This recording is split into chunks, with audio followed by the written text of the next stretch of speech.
Hey everybody, it's been a little bit since I gave an update. I've been really busy working on the van and a lot has happened and changed over the last handful of days. Starting with these upper cabinet doors. So I got all three of the doors installed. They work great and they look really good. The one thing that's left to do on them is I want to put a little hook on each end and then run an elastic cord that hooks underneath, mainly so that it holds it tight while we're driving. Because right now they kind of bang when you're driving. So I want to hold that tight so that these obviously don't come open when we're driving, and also so that the noise is limited in terms of the banging. So that's kind of the last piece to do on there. But I'm going to make some custom hooks for that and tie up some elastic band for that. So that'll happen soon enough. But for the most part, the upper cabinet doors are all done on all three of the cabinets. So I'm really happy with how they turned out and how they look. It all works really, really well. And I'm going to get some pistons too, or a way to hold this open when it's all said and done. But so I guess there's a couple more things to do on that, but it's getting there. It's almost done.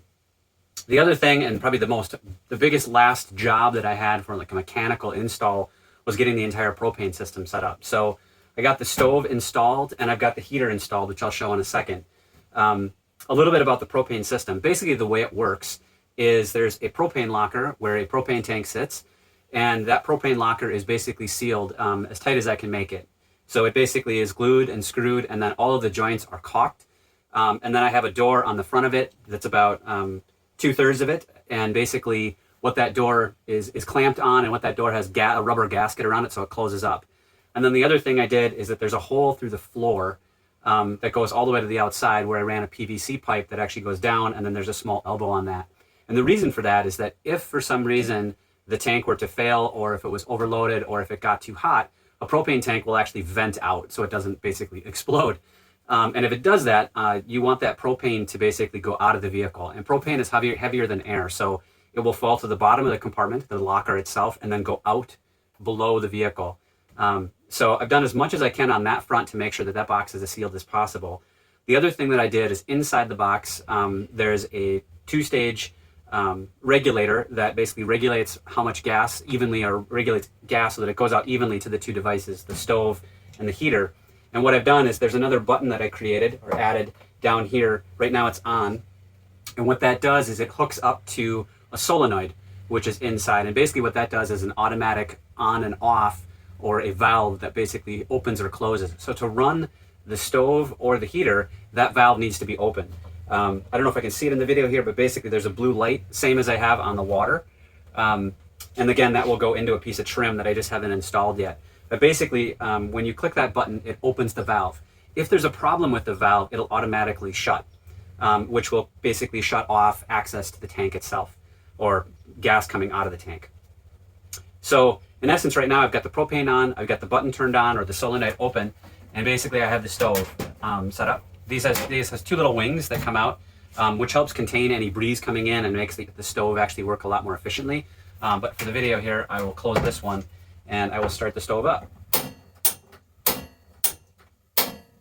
So I have heat. I have a stove, which is pretty awesome. Both burners work. It works really, really well.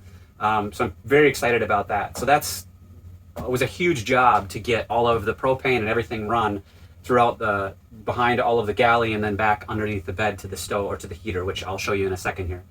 So essentially that's where we're at in terms of getting the stove installed and the propane installed.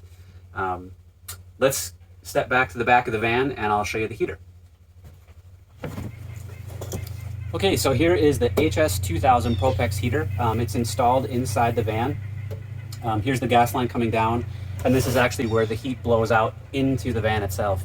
I tried it last night, and I think it was about 40 degrees last night, and I heated it up by about 4 degrees over about 15 minutes inside the van, so it really heats up the van very quickly. The way that this one works, essentially there's two pipes that go down below the vehicle, so all the combustion happens outside.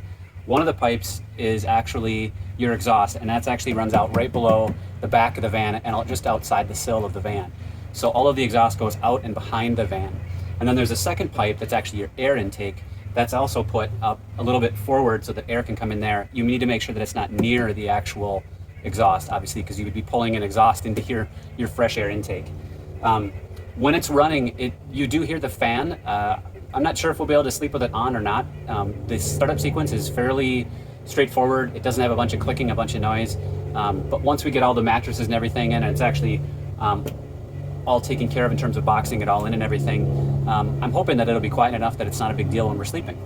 What I'm going to be doing next for this, now that it's all installed and all the wires are run and all the cable management's done, I'm going to be putting, I already built the box, I need to paint it, and basically there's a small box that's going to come out and down, and then there's another air intake that goes right here to make sure that you can get air in, and then it'll be open on each end.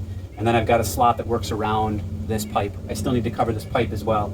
But basically I've got a box that goes in over this to protect it, which means we can pack in on top of it as long as we don't cover up that air intake. So we just need to make sure that we're not packing too tightly against it, which shouldn't be too much of a problem.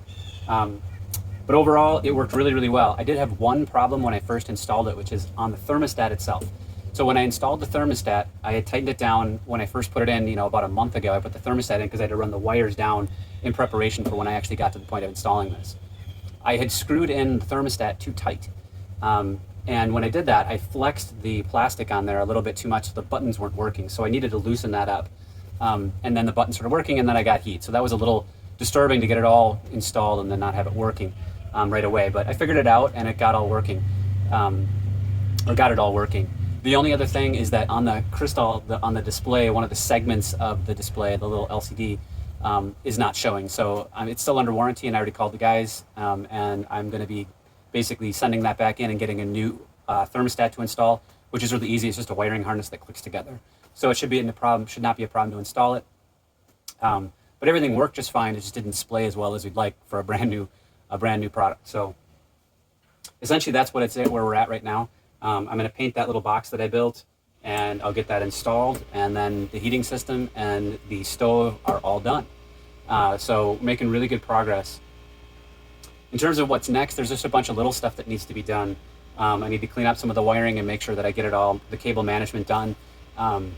For this inside the actual electrical cabinet, I want to make sure that I get all that done. And then the next thing to install will actually be the refrigerator.